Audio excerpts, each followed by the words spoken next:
Warahmatullahi wabarakatuh.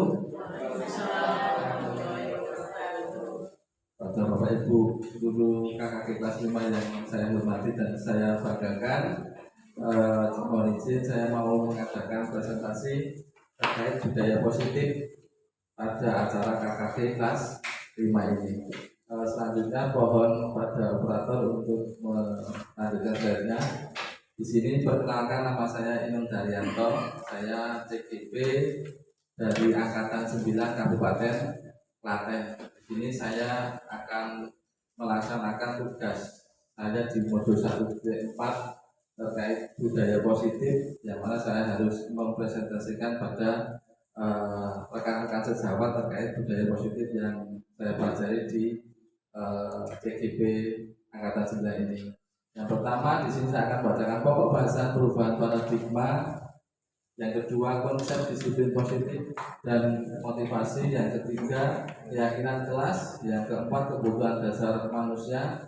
Yang kelima, posisi kontrol. Yang keenam, segitiga restitusi. Selanjutnya, next. Di sini budaya positif ini tidak lepas dari arahan dari founding father kita di dunia pendidikan, yaitu dari Ki Hajar Dewantoro. Ki Hajar Dewantoro menyatakan di dunia pendidikan ini adalah kita selaku pendidik itu hakikatnya tidak jauh beda seperti seorang petani. Ya, apa maksudnya? Dalam hakikatnya kita itu menanam, kalau petani menanam padi, kalau kita menanam ilmu atau menanamkan siswa kita. Jadi kewajiban kita selaku pendidik itu seperti petani, yang mana petani itu mempunyai kewajiban memperbaiki kondisi tanah, memelihara tanaman padi, memberi pupuk dan air, membasmi ulat-ulat atau jamur-jamur yang mengganggu hidup tanaman padi dan yang lainnya. Dikarenakan pada dasarnya anak didik itu adalah kita itu mempunyai kodratnya masing-masing, sehingga tugas kita selaku pengajar itu hanya untuk ngomong bahasa Jawanya. Ngomong itu ngamping-ngampingi, menuntun. Jadi kita tidak bisa memaksakan apapun ke anak didik kita, karena anak didik kita pada dasarnya menurut Ki Hajar Dewantoro itu sudah punya kodratnya. Jadi semenjak lahir itu anak itu sudah punya kodratnya masing-masing. Alias kalau kita atau dalam bahasa yang sehari-harinya, anak itu sudah mempunyai bakatnya masing-masing, dan hal itu ternyata tidak bisa dibelokkan seperti itu. Sekalipun nanti bisa dibelokkan, hasilnya tidak akan maksimal seperti itu. Jadi kita sebagai pendidik itu tugas kita menebarkan hal-hal positif yang ada dalam diri anak itu sendiri. Monggo Pak dilanjutkan. Nah, sekarang bisakah kita mengontrol seseorang? Nah, pertanyaan seperti itu. Ada pertanyaan, bisakah kita mengontrol seseorang? Nanti akan ada jawaban selanjutnya. Nah, di sini menurut Dr. William Gesser, paparan untuk meluruskan beberapa miskonsepsi tentang teori kontrol. Yang pertama, ada ilusi guru mengontrol murid. Kita tidak dapat memaksa murid untuk berbuat sesuatu jika murid tersebut memilih untuk tidak melakukannya. Semua perilaku memiliki tujuan. Jadi setiap manusia, setiap orang itu saat melakukan sesuatu itu pasti ada tujuannya. Jadi itu yang harus kita ketahui. Kadang kita itu kalau ada seseorang itu kok gini itu tidak sesuai dengan harapan kita, tetapi orang itu ternyata punya tujuannya. Itu yang perlu kita gali ternyata. Jadi tidak bisa kita itu menjudge, oh itu buruk, oh itu nggak benar, itu versi kita dengan versi yang melakukan itu ternyata berbeda. Yang kedua, ilusi bahwa semua pengetahuan positif, efektif dan bermanfaat dalam jangka waktu tertentu. Kemungkinan murid tersebut akan menyadarinya dan mencoba untuk menolak bujukan kita, atau bisa jadi murid tersebut menjadi tergantung pada pendapat sang guru untuk berusaha. Dalam hal ini dimaksudkan kadang kita ngiming-ngimingi anak sehingga anak itu jadi mau, tetapi hari berikutnya anak itu sudah hafal dengan iming-iming kita, jadi sudah nggak tertarik lagi seperti itu, dan ternyata itu kurang efektif Bapak Ibu semuanya. Jadi nanti endingnya akan ada di bawahnya, bagaimana supaya anak itu bisa melakukan sesuatu hal yang baik itu timbul dari dalam dirinya sendiri, bukan karena dorongan dari luar atau iming-iming tadi. Selanjutnya, ilusi bahwa kritik dan orang merasa bersalah dapat menguatkan karakter.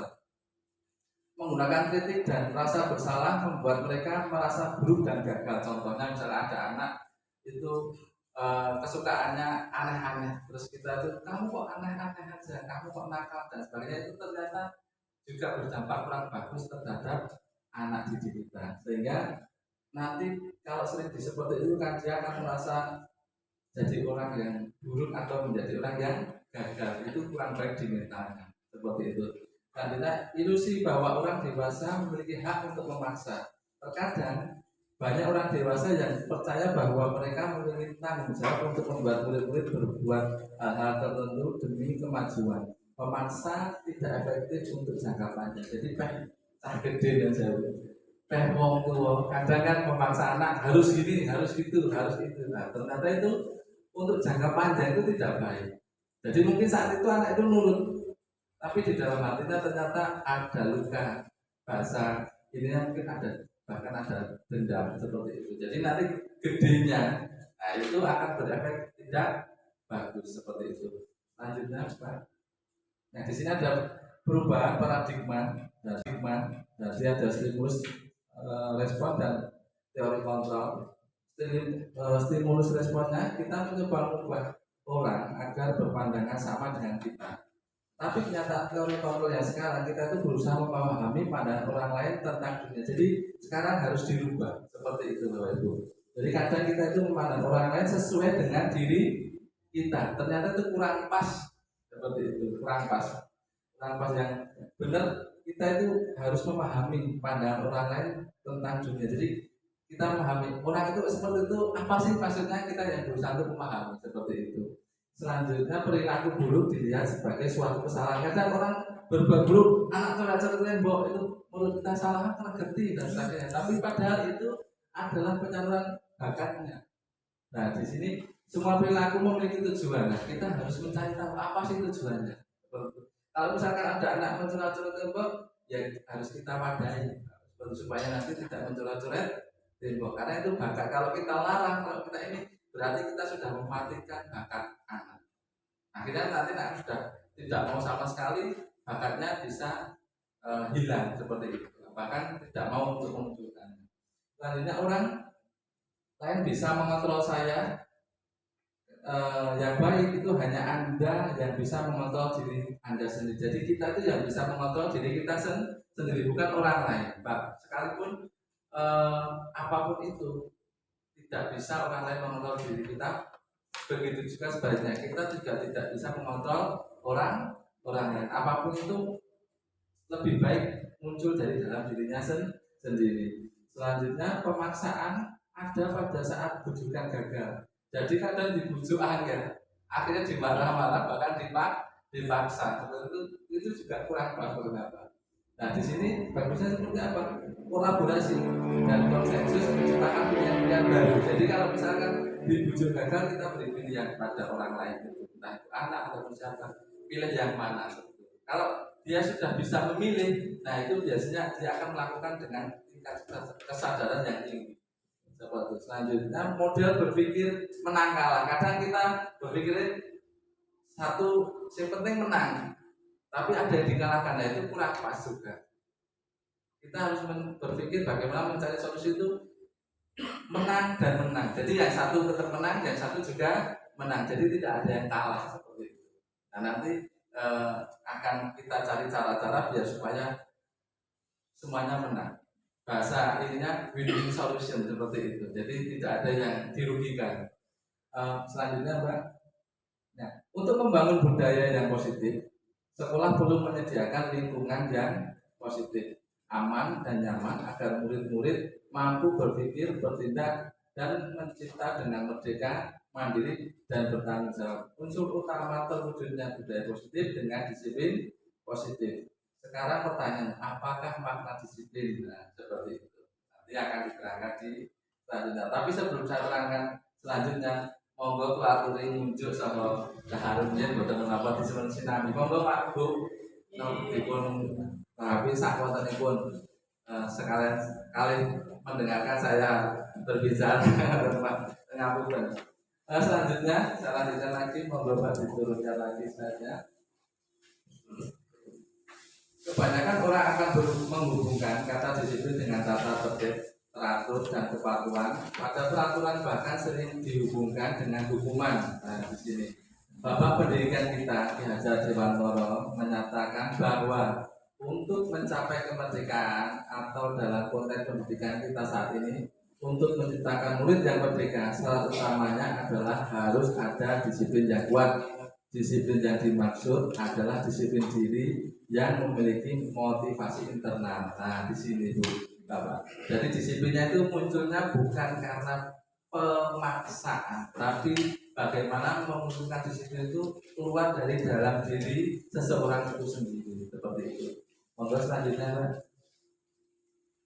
Nah, teori motivasi manusia yang pertama, untuk menghindari ketidaknyamanan atau hukuman, apa yang akan terjadi apabila saya tidak melakukannya itu menghukum itu ternyata masuknya menjadi motivasi eksternal. Kadang orang tidak memakai helm itu karena nanti takut ditangkap polisi, itu berarti eksternal sebenarnya. Jadi bukan dari dalam diri sendiri, ini buat keselamatan, tidak.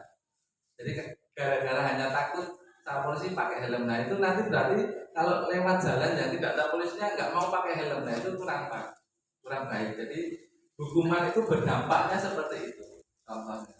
Nah, terus sekarang yang kedua, untuk mendapatkan imbalan dari orang lain atau institusi, itu motivasi eksternal yang kedua. Jadi iming-iming atau hadiah bahasanya, ternyata itu juga kurang bagus seperti itu. Nanti seseorang atau anak itu kalau kita iming-iming, taruhlah nanti kalau kamu dapat nilai sekian akan dapat hadiah ini, ternyata itu juga kurang pas. Nanti suatu ketika kalau dia sudah pernah dapat hadiah, dapat nilai, dapat hadiah itu lagi, kadang bosan anak itu, akhirnya semangatnya menurun seperti itu. Atau bahkan kalau nggak dapat hadiah, mutung.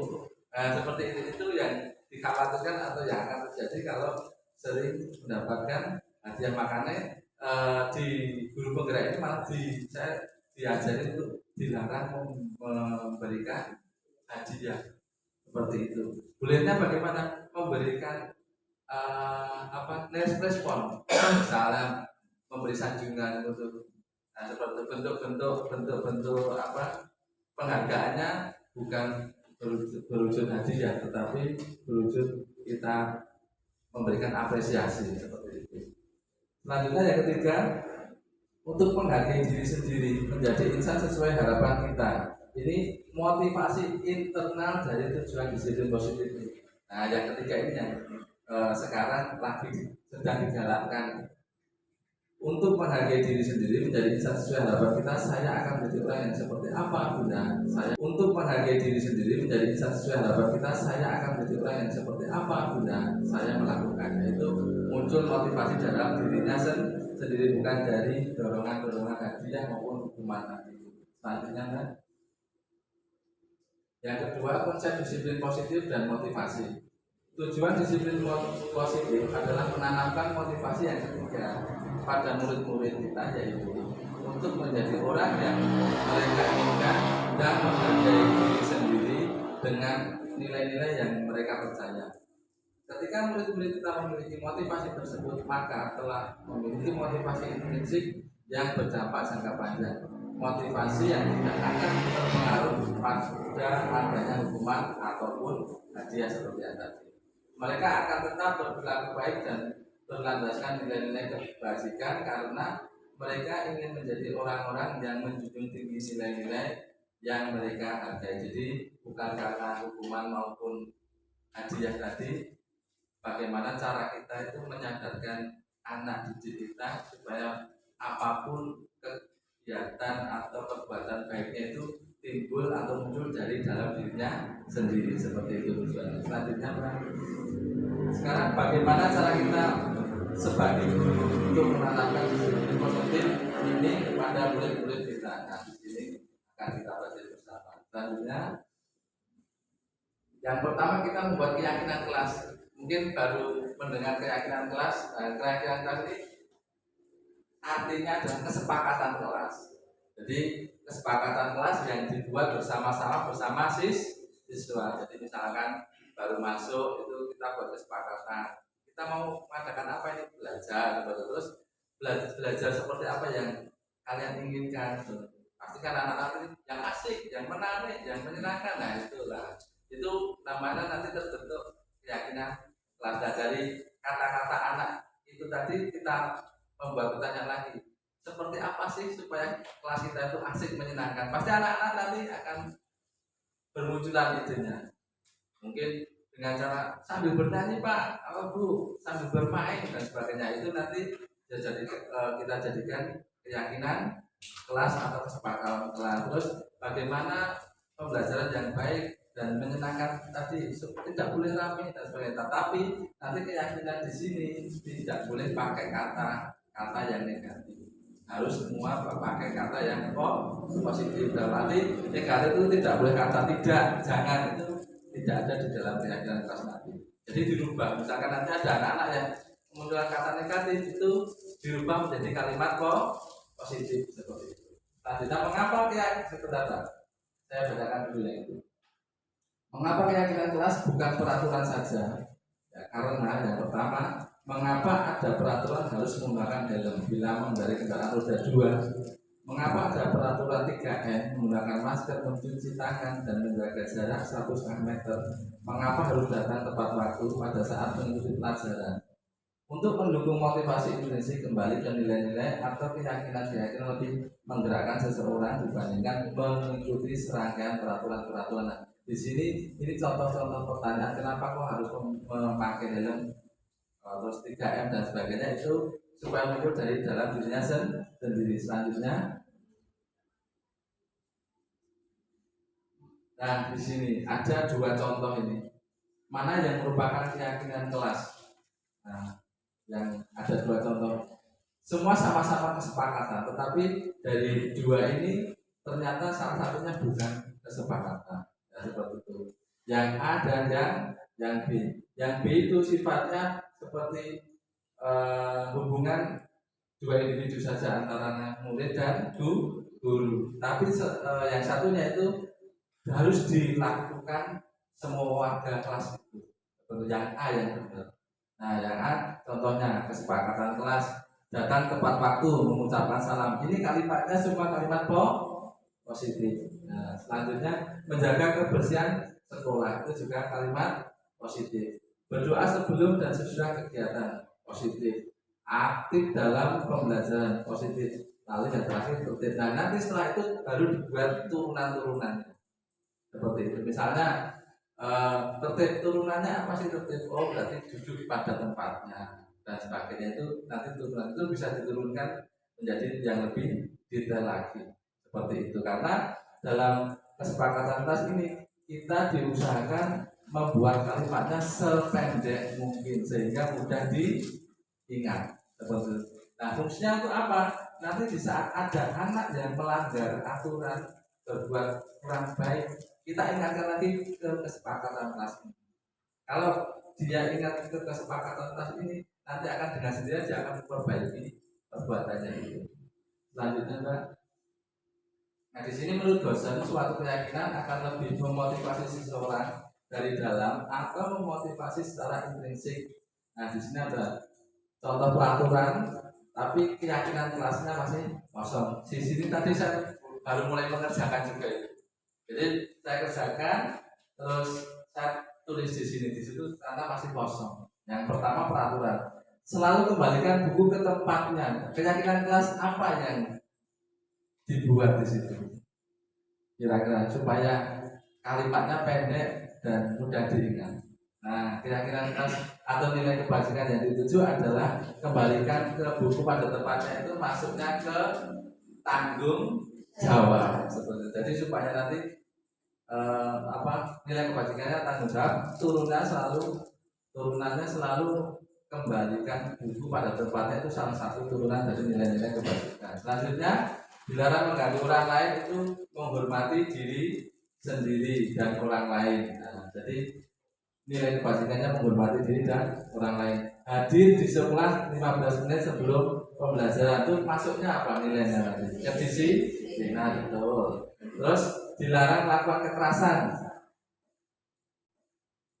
Nilai apa itu kira-kira Bapak Ibu? Menghargai orang lain atau menjaga keselamatan. Ya, seperti itu. Jadi ini memang ada ini. Saya masuknya menjaga keselamatan. Jadi di situ. Jadi kalau kita tidak melakukan kekerasan, otomatis semuanya akan selamat. Terus dilarang melakukan narkoba. Maksudnya dimensinya apa? Nilai kebajikannya. Kesehatan seperti itu. Jadi kalau tidak melakukan narkoba akan sehat. Bergantian atau menunggu giliran. Nah, ini nilainya adalah nilai mengajarkan anak untuk bersabar. Yang kedua, menghormati orang lain juga. Selanjutnya, gunakan masker. Nilainya nilai kesehatan. Jangan berlari di kelas atau koridor. Keselamatan, betul. Jadi ikutan keselamatan. Selanjutnya apa? Nah, pembentukan keyakinan kelas ini harus berbentuk atau bersifat abstrak, ya, daripada peraturan yang lebih rinci dan konkret. Ya, keyakinan kelas berupa pernyataan-pernyataan yang universal. Jadi memang kalimatnya singkat-singkat. Lalu pernyataan keyakinan kelas senantiasa dibuat dalam bentuk yang positif seperti yang saya katakan tadi. Tidak boleh yang negatif. Jadi menghindari kata jangan, tidak, itu sebisa mungkin dihindari seperti itu. Selanjutnya, keyakinan kelas hendaknya tidak terlalu banyak sehingga mudah diingat dan dipahami oleh semua warga kelas. Nah, caranya supaya tidak terlalu banyak seperti contoh yang tadi. Misalkan merapikan maksudnya nilainya apa? Seperti itu. Jadi kan menyapu, merapikan buku itu kan jelas maksudnya ke nilai bertanggung jawab ataupun dinilai kebersihan di kelompok-kelompokan seperti itu. Selanjutnya, keyakinan kelas sebaiknya sesuatu yang dapat diterapkan di lingkungan tersebut. Jadi kalau membuat keyakinan yang bisa diterapkan di lingkungannya masing-masing, ampun membuat nanti yang tidak bisa diterapkan di lingkungan itu. Selanjutnya, semua warga kelas hendaknya ikut berkontribusi dalam pembuatan keyakinan kelas lewat kegiatan curah pendapat. Mungkin kita bisa memberikan tempat yang mana anak-anak mungkin bisa menempelkan apa yang menjadi isi hatinya, mungkin di mading, ya, di mading atau di mana di pojok kelas juga bisa. Selanjutnya, keyakinan kelas berupa pernyataan-pernyataan yang universal. Pernyataan keyakinan kelas senantiasa dibuat dalam bentuk positif. Tadi sudah ya Pak, mohon maaf. Yang terakhir masih ada ketinggalan satu ini. Bersedia meninjau kembali keyakinan kelas dari waktu ke waktu. Jadi keyakinan kelas ini sifatnya dinamis, bisa berubah sewaktu waktu menyesuaikan situasi dan kondisi di tempat masing-masing. Selanjutnya Ibu, ini tentang teori hukuman atau konsekuensi dihukum oleh penghargaan. Ini saya dulu jadi teringat, saya dulu diajari oleh pimpinan saya yang lama itu, pokoknya orang hidup itu harus ada dua, reward dan punishment. Saya masih teringat sampai sekarang. Ternyata itu diterapkan justru malah kurang pas dalam kehidupan. Makanya akhirnya nanti kita di belakangnya itu ada sesuatu hal yang mungkin tidak kita inginkan seperti itu. Selanjutnya Ibu. Nah, di sini ada tindakan guru. Lalu di kolom sebelahnya itu termasuk hukuman atau konsekuensi. Salah satu contohnya begini. Menyuruh murid mencatat bila mana ada kesalahan. Saya tidak akan terlambat lagi sebanyak 100 kali karena terlambat datang ke sekolah. Mungkin Bapak Ibu pernah mengalami hal seperti ini waktu dulu sekolah. Saya ngalami terus terang, ya. Saya ngalami. Itu ternyata masuk dalam kategori hukuman. Jadi pada dasarnya itu tidak berefek yang baik. Justru efeknya malah tidak baik. Walaupun dia menulis capek-capek, tapi dalam hatinya itu malah sakit hati seperti itu. Dan itu tidak pas. Itu menimbulkan dendam. Selanjutnya, contoh selanjutnya, menyuruh murid lari mengelilingi lapangan basket 2 kali karena terlambat hadir di sekolah. Nah ini saya guru. Jadi guru awal-awal tuh sebelum saya ini saya sering melakukan ini. Dan ternyata sekarang saya menyadari saya salah besar. Ya ternyata itu tidak efektif seperti itu. Ternyata itu masuk dalam kategori hukuman. Selanjutnya, meminta murid push up sebanyak 15 kali karena ke sekolah tidak memakai masker. Nah ini sudah tidak efektif. Belum tentu besok dia akan memakai masker lagi. Justru kadang malah ngeyel dan itu tidak efektif. Nah, selanjutnya meminta murid mengganti kertas tugas teman yang dicoret-coret. Nah ini beda, ini bukan hukuman, tapi ini konsekuensi alias tanggung jawab. Nah, di situ. Jadi kalau ada kesalahan-kesalahan kita minta tanggung jawabnya saja. Itu akan lebih efektif daripada hukuman. Selanjutnya meminta murid membersihkan tumpahan air di meja karena tempat minum tersenggol. Jadi ada anak yang menumpahkan air itu bukan dimarah-marah tapi diminta pertanggungjawabannya. Konsekuensinya adalah membersihkan seperti itu. Lalu meminta murid tidak mengenakan sepatu seharian di sekolah karena sepatunya tidak berwarna hitam. Nah itu juga maksudnya hukuman. Ya. Terus bagaimana konsekuensinya? Ya konsekuensinya mungkin malah kita bisa. Lah kenapa? Misalnya, bu ketinggalan di rumah. Kalau seandainya kita waktunya longgar bisa kita antarkan pulang. Kalau enggak menginginkan keselamatan suruh ngambil lagi itu salah satu bentuk konsekuensi, bukan hukuman seperti itu. Karena nanti setelah itu selesai, masalah selesai. Jadi tidak menimbulkan dendam ataupun ingatan yang tidak bagus seperti itu. Selanjutnya menyuruh murid mengelilingi lapangan basket sebanyak 2 kali karena terlambat itu pemanasan. Ini bukan hukuman Bapak Ibu kalau yang ini, karena memang pas saat olahraga. Kalau yang tadi kan hukuman mengelilingi push up 15 karena bukan ranahnya olahraga. Kalau memang ranahnya olahraga karena dia terlambat, teman-teman sudah pemanasan, dia suruh dia pemanas sendiri seperti itu. Itu malah membuat anak jadi teringat. Nah, selanjutnya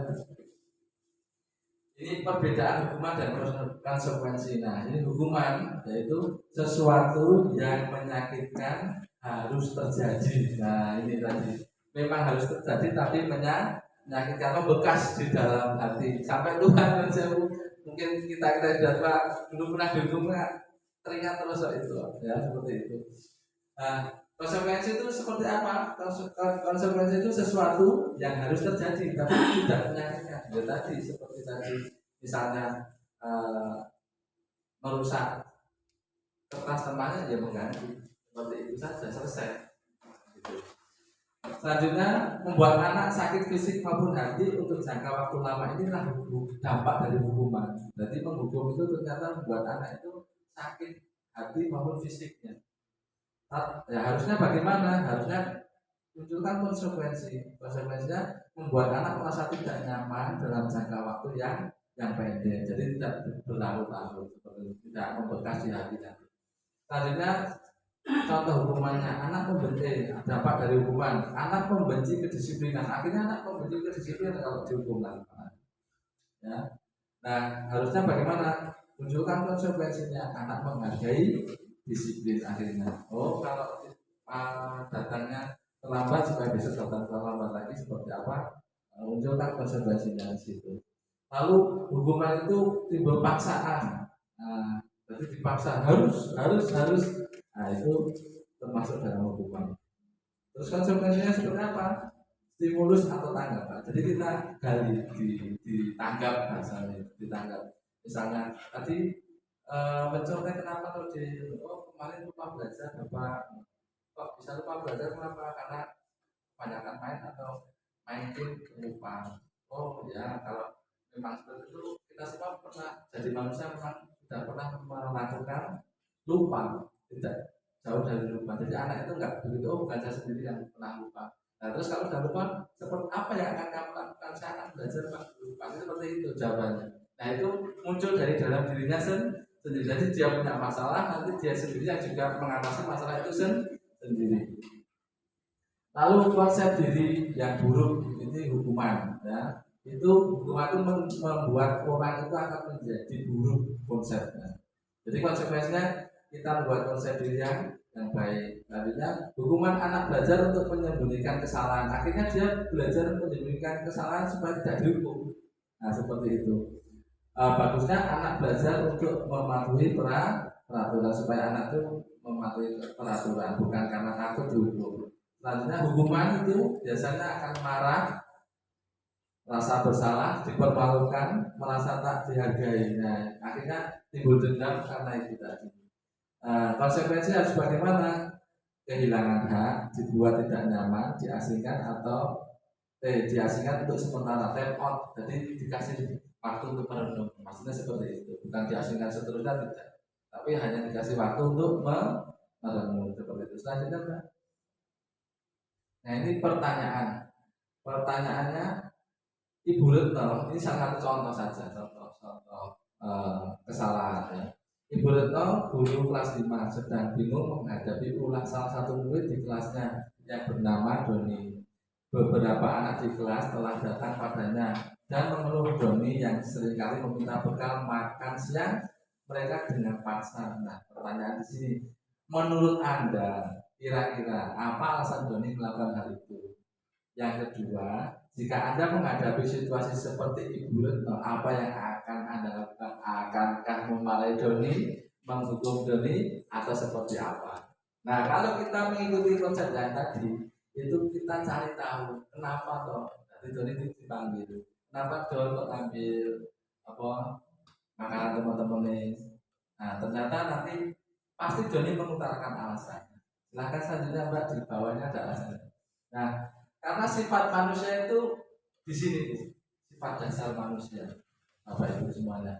Sifat dasar manusia itu untuk bertahan hidup itu butuh 4, yaitu kesenangan, cinta dan kasih sayang, kebebasan dan penguasaan. Yang sebelahnya itu bahasa Inggrisnya, seperti itu. Dan selanjutnya Bu. Nah di sini 5 kebutuhan dasar untuk bertahan hidup ya. Yang pertama kesehatan, rumah makan itu pasti ya untuk kita bertahan hidup.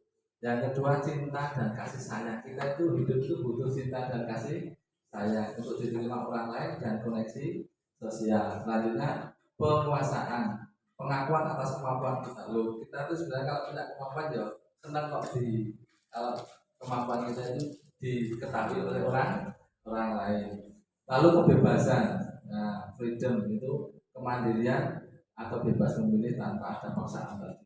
Selanjutnya kesenangan, kita itu hidup itu yang buat kita bertahan itu adalah kesenangan. Makanya diusahakan jangan lupa bahagia seperti itu. Nah, wujud kebahagiaan bagaimana? Tersenyum Bapak Ibu.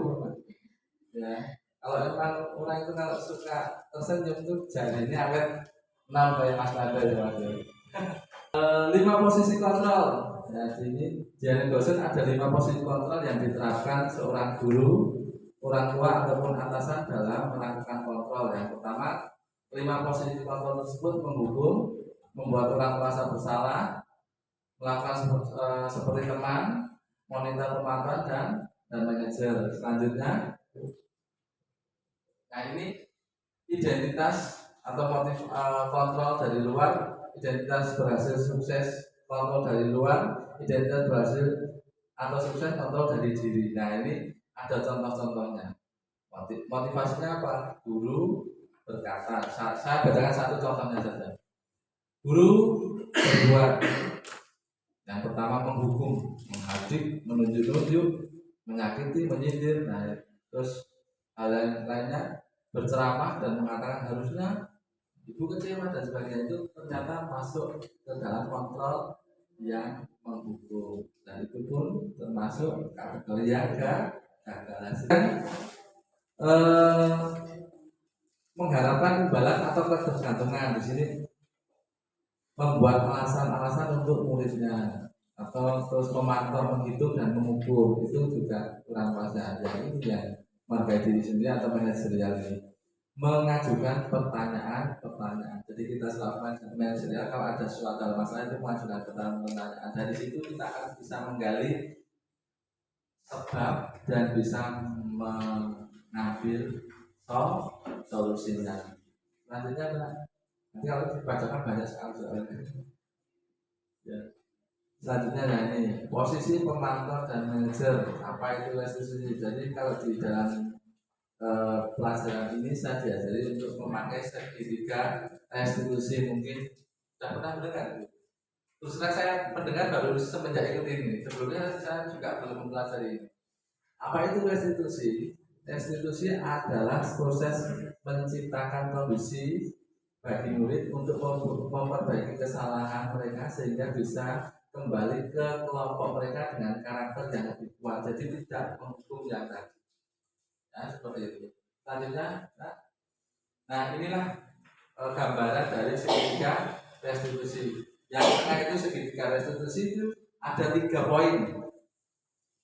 3 poin yaitu validasi tindakan yang salah, menanyakan keyakinan, dan menstabilkan identitas. Nah, dari validasi tindakan yang saya itu kita bisa membuat kepada anak dengan kata tanya. Kamu tentu punya alasan mengapa seperti itu, seperti tadi. Jadi kenapa kamu ngambil makanan teman-temanmu itu bisa, itu maksudnya validasi tindakan. Jadi kita mengoreksi dulu apa yang dikerjakan anak itu, kesalahannya apa. Terus adakah cara yang lebih efektif untuk mendapatkan apa yang kamu butuhkan? Kira-kira ini lapor, adakah cara yang lain selain mengambil memaksakan? Bisa dengan cara meminta, suka rela, bisa. Selanjutnya menanyakan keyakinan. Jadi setelah itu Doni ditanya keyakinan, nilai-nilai apa yang sudah disepakati bersama di dalam kelas seperti tadi yang sudah dibuat di depan. Jadi sebelum ini harus membuat dulu memang keyakinan kelasnya. Keyakinan kelasnya kan harus menghargai, jadi menghargai teman, menghargai ini. Jadi tidak memaksa ambil itu berarti melanggar keyakinan kelas yang sudah disepakati bersama. Terus selanjutnya kalau dia sudah tahu kesalahannya, sudah menyadari dia bersalah, lalu kita tanya apa yang akan kamu kerjakan setelah kamu merasa bersalah seperti itu. Nanti dia akan mengungkapkan kesalahannya. Oh ya Pak, saya sudah bersama dengan teman-teman. Contohnya misalnya saya akan minta maaf, besok lagi saya tidak akan memaksa untuk mengambil, tapi saya akan meminta dengan baik-baik. Nah itu kan bisa. Jadi akhirnya situasinya jadi lebih kondusif. Anak juga kembali pada teman-temannya juga dengan rasa yang baik, tidak merasa dihukum tadi. Selanjutnya, nah selanjutnya ciri-ciri restitusi yang membedakan dengan program sipil yang lain. Yang pertama, restitusi bukan untuk menebus kesalahan, namun untuk belajar dari kesalahan. Nah bedanya ini dengan hukuman di situ. Kalau hukuman tadi kan seolah-olah menebus kesalahan. Apa itu kalau bahasanya nebus itu kok kayaknya kurang enak itu ya Bu ya semuanya. Tapi di sini belajar dari kesalahan. Oh saya pernah salah, kita belajar dari kesalahan itu. Yang kedua, restitusi memperbaiki hubungan. Yang ketiga, restitusi adalah tawaran bukan paksaan. Jadi ditawarkan tadi suruh memilih. Yang keempat, restitusi menuntun untuk melihat ke dalam diri. Yang kelima, restitusi mencari kebutuhan dasar yang mendasari tindakan. Yang keenam, restitusi diri adalah cara yang paling baik. Yang ketujuh, restitusi bukan pada karakter, bukan tindakan. Yang kedelapan, restitusi fokus pada solusi. Jadi mencari solusi bukan menghukum tadi. Yang kesembilan, restitusi mengembalikan murid yang berbuat salah pada kelompoknya. Jadi supaya siswa itu yang salah bisa kembali pada kelompoknya dengan baik mentalnya. Selanjutnya, nah ini hanya salah satu contoh saja budaya positif ya dari praktek itu. Jadi ini menghargai atau budaya sopan santun seperti itu. Nah, budaya positif ya dari praktek itu. Jadi ini menghargai atau budaya sopan santun seperti itu. Jadi anak kalau masuk kelas kita ini untuk bersalaman, menghormati orang yang lebih tua. Jadi nanti pulang pun diharapkan dia juga bersalaman pada orang tuanya. Jadi menghormati orang tua. Selanjutnya ini marilah terus percaya bahwa pendekatan positif akan membuahkan hasil yang lebih luar biasa daripada menghukum. Itu Bapak Ibu semuanya. Kiranya Bapak Ibu cukup sekian presentasi dari saya. mohon maaf bila agak panjang, jadi mohon maaf sekali. Tapi saya yakin dan percaya walaupun ini panjang, tapi nantinya suatu saat nanti Bapak Ibu akan mengalami hal seperti ini. Semoga saja ini nanti bisa menjadi solusi permasalahan Bapak Ibu selaku pendidik di sekolah. Cukup sekian dari saya, bila mana ada kurang lebihnya saya mohon maaf yang sebesar-besarnya. Cukup sekian. Akhirul kalam, wassalamualaikum warahmatullahi wabarakatuh. Waktu saya kembalikan kepada Mas Nanda selaku pembawa acara. Salam guru penggerak.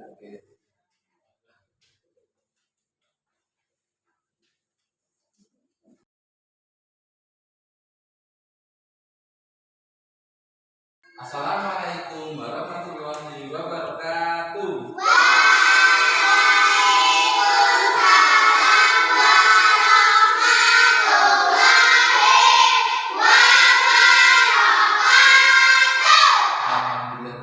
Selamat pagi anak-anak. Selamat pagi ini semuanya senang? Sebelum kita mulai pelajaran pada pagi hari ini, Pak Guru mau membuat kesepakatan dengan kalian. Nanti di sini kita bersama-sama membuat kesepakatan kelas di awal hari setelah kita melaksanakan tes tengah semester kemarin, ya. Terus sekarang nanti kesepakatan ini nanti akan kita pakai untuk peraturan di kelas kita setelah pelajaran. Nah, nanti anak-anak semua mengisikan di kertas, menuliskan apa kesepakatan kelas yang akan kita pakai, apa pendapat kalian, nanti tulisan kertas. Satu anak menuliskan 3, ya, ngerti tidak?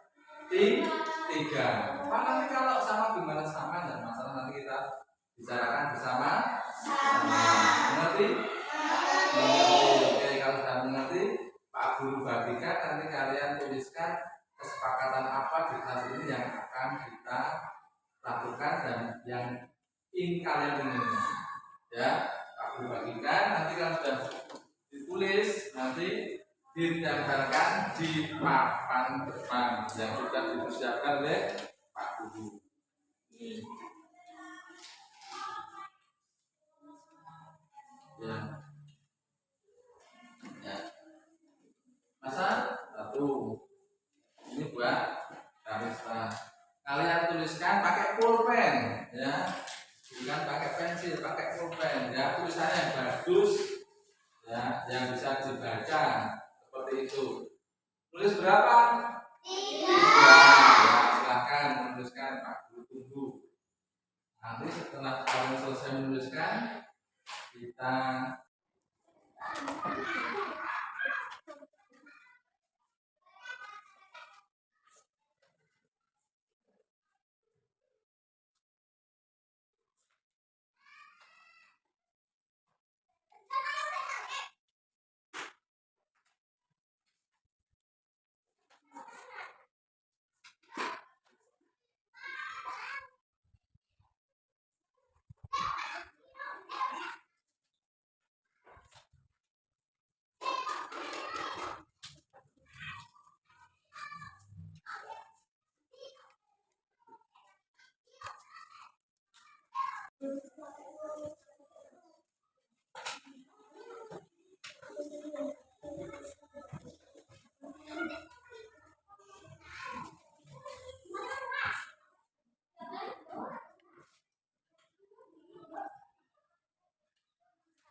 semua sudah menempel, ya anak-anak?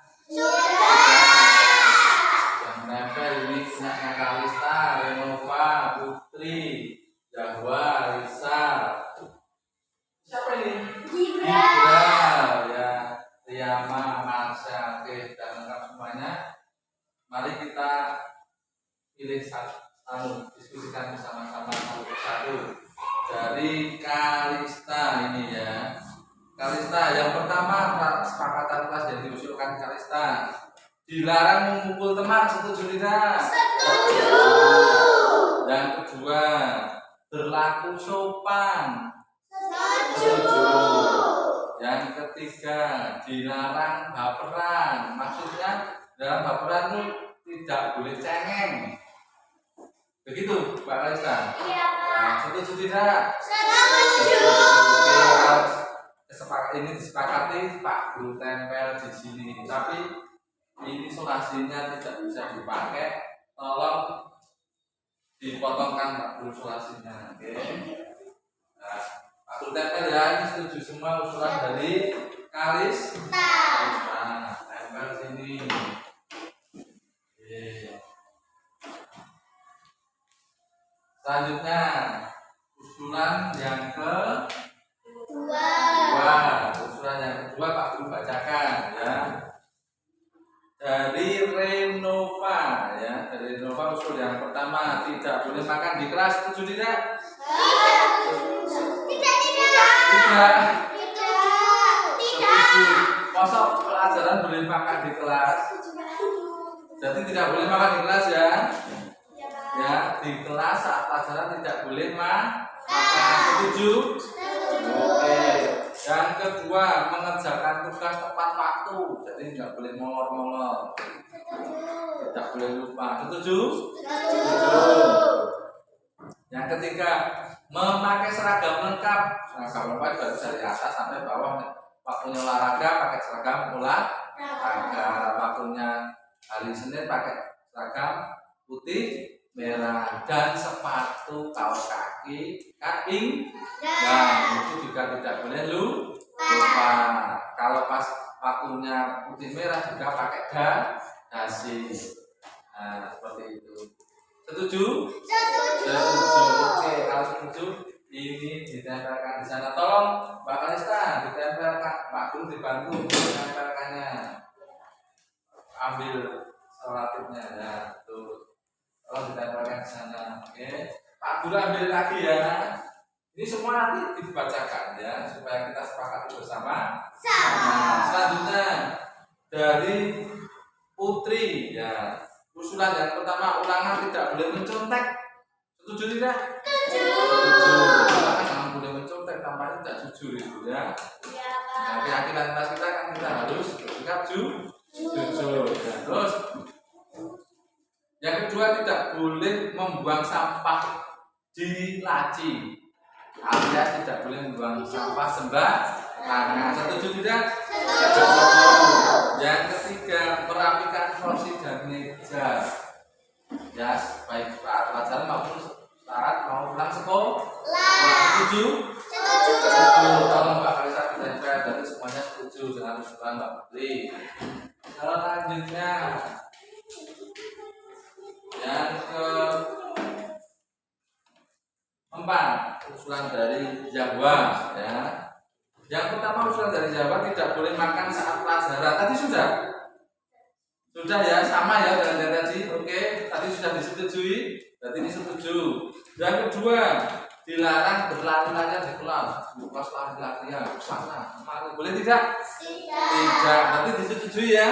Setuju. Oke, sekarang yang ketiga, tidak boleh bersiul-siul. Iya, siul Pak Guru nggak bisa. Bersiul-siul dilarang bersiul. Setuju tidak? Ya, karena bersiul itu bisa mengganggu konsentrasi belajar. Ini disetujui, silakan yuk minta tolong ditempelkan lagi Mbak Kalista. Ini asisten Pak Guru yang paling hebat. Ya, selanjutnya saya bacakan dari usulan dari Rizal. Nah, Rizal yang mana Rizal? Oh ya, itu yang ganteng ya. Usulan yang pertama, tidak boleh bermain handphone di saat pelajaran. Setuju tidak? Setuju. Setuju betul. Karena kalau bermain handphone saat pelajaran nanti bisa mengganggu pelajaran. Yang kedua, tidak boleh makan di kelas. Tadi sudah ya. tidak boleh makan di kelas, nanti bisa membuat punya kotor, tempatnya kotor, kalau ada jatuh makanan dan sebagainya. Terus yang ketiga, mematikan lampu saat tidak dipakai. Setuju tidak? Setuju. Jadi Pak Guru kasih tanda tadi yang sudah dibaca, nanti tidak dibacakan lagi, tidak bermain handphone, terus tidak boleh makan di kelas. Mematikan lampu tadi sudah belum? Belum. Oke ya, satu tahun. Ya. Tolong Mbak Alisa. Sekarang selanjutnya usulan dari Mas Gibral ya. Yang pertama, berbicara jujur. Setuju tidak? Setuju. Tidak boleh bohong ya Mas. Nah, kalau bohong nanti seperti kambing Hitam. ompong. Dilaku seperti itu. Selanjutnya, usulan yang kedua, memakai seragam lengkap. Ya, memakai seragam lengkap. Pasti sudah ya? Ya, tadi sudah disetujui. Yang ketiga, tidak boleh makan saat pelajaran, tadi juga sudah. Oke, berarti berbicara yang jujur. Ya, silahkan nempel lagi Pak Reza.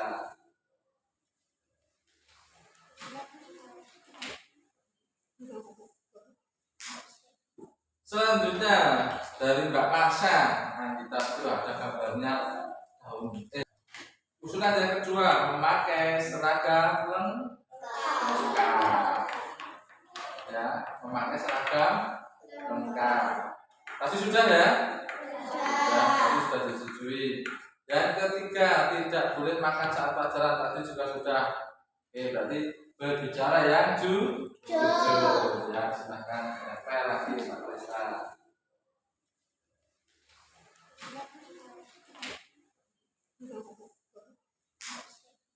Selanjutnya dari Mbak Marsha, nah kita itu ada gambarnya daun, ada gambar love. Nah, berarti Mbak Marsha ini cinta, ya, cinta pada teman-temannya, cinta pada kelas, cinta pada keluarga, ya sudah semua dicintai. Ya, bagus.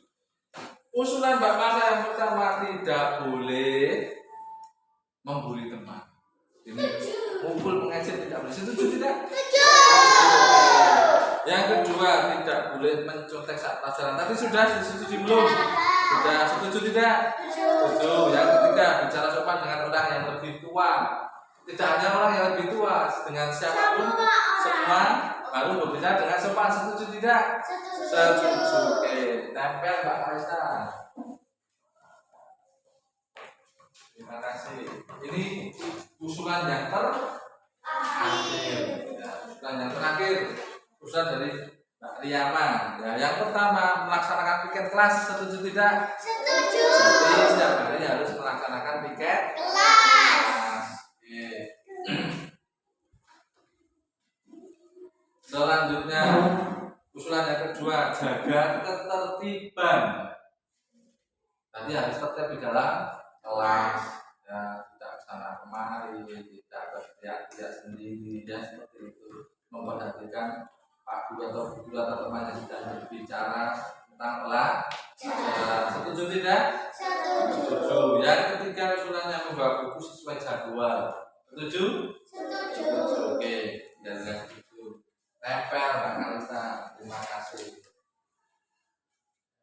Wah, ini hebat-hebat semua. Hampir semuanya disetujui tentang usulan dari berarti peraturan atau kesepakatan kelas kita banyak dan itu bagus untuk kita semua, sehingga nanti pelajaran berjalan dengan lancar. Oke, Pak Guru bacakan lagi yang sudah disetujui kesepakatannya.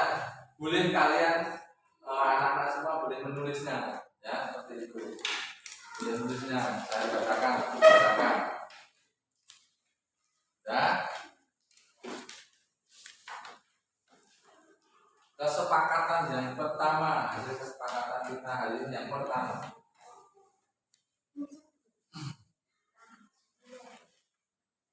Ya.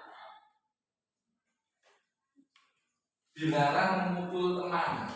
Tidak boleh memukul teman. Garis miring bullying, ya.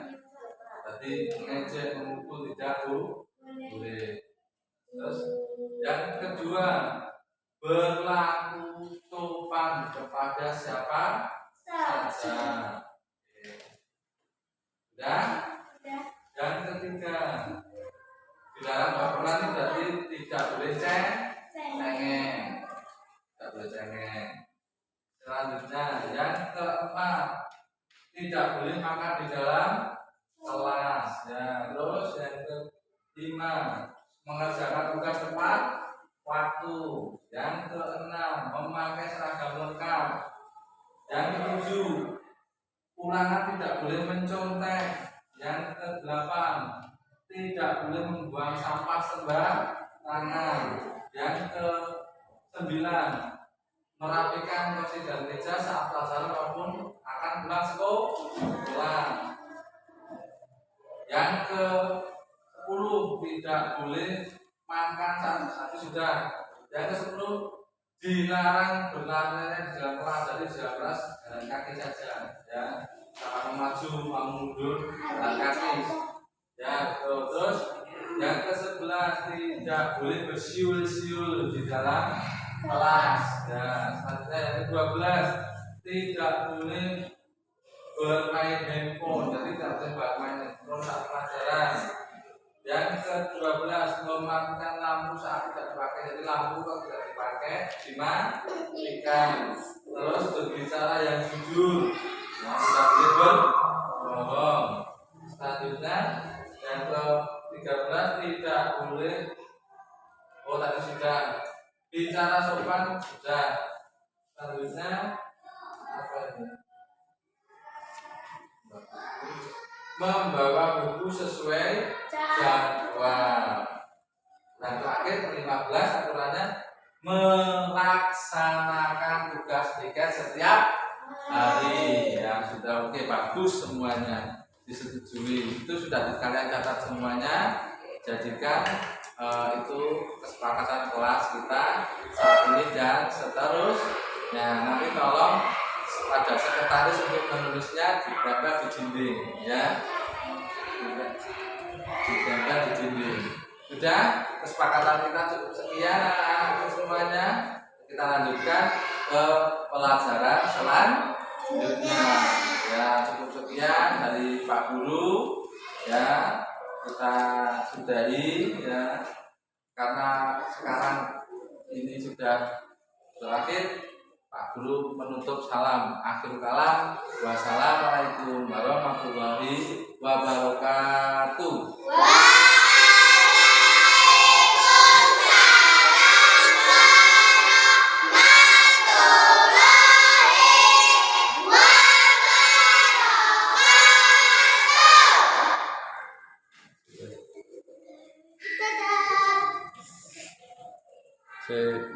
Terus